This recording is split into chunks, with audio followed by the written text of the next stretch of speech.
नमस्कार आम हूँ गोपीनाथ उच्च विद्यालय छात्र छात्री आम प्रोजेक्ट ना हूँ ज्ञानकोश ओडिशा आपण के इंटरनेट कि कौन जटिल विज्ञान एवं टेक्नोलोजी विषय खोजुंट कि जितेबले भी आम खोजु आमको गुणवत्ता युक्त इंग्राजी मिले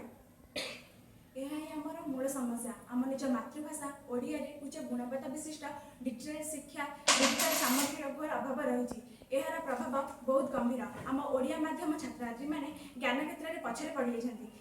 आम भाषा आधुनिक विज्ञान सह ताल दे आगक जापारना यह एक भाषा व्यवधान सृष्टि करुच्ची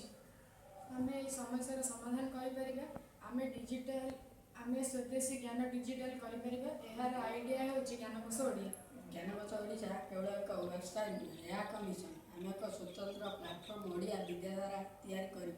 एआई एवं सामूहिक योगदान माध्यम काम करूँ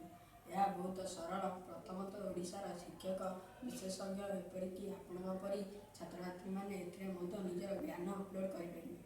एवं सबुठ गुरुत्वपूर्ण कथा आम एक स्वदेशी तालीम प्राप्त एआई अनुवाद उपकरण व्यवहार करूँ यह इंग्रज जटिल विषय को शीघ्र और सठिक ओडिया शब्दावली व्यवहार कर अनुवाद करूँ आम मतामत अनुसार यह केवल टैक्स नहीं बर इंटरटिव क्विज और एनिमेटेड वीडियो तैयारी साहाय्य कर द्वारा आम ओडिया छात्र छात्री मैंने आउ पछरे रही ना एवं से निजर भाषा ही विश्वस्तरीय ज्ञान पाइपर यह प्रकृत स्वदेश एवं गर्व आसतु मिसी गढ़ा ज्ञानकोश ओडिशा आम भाषा आम भविष्य।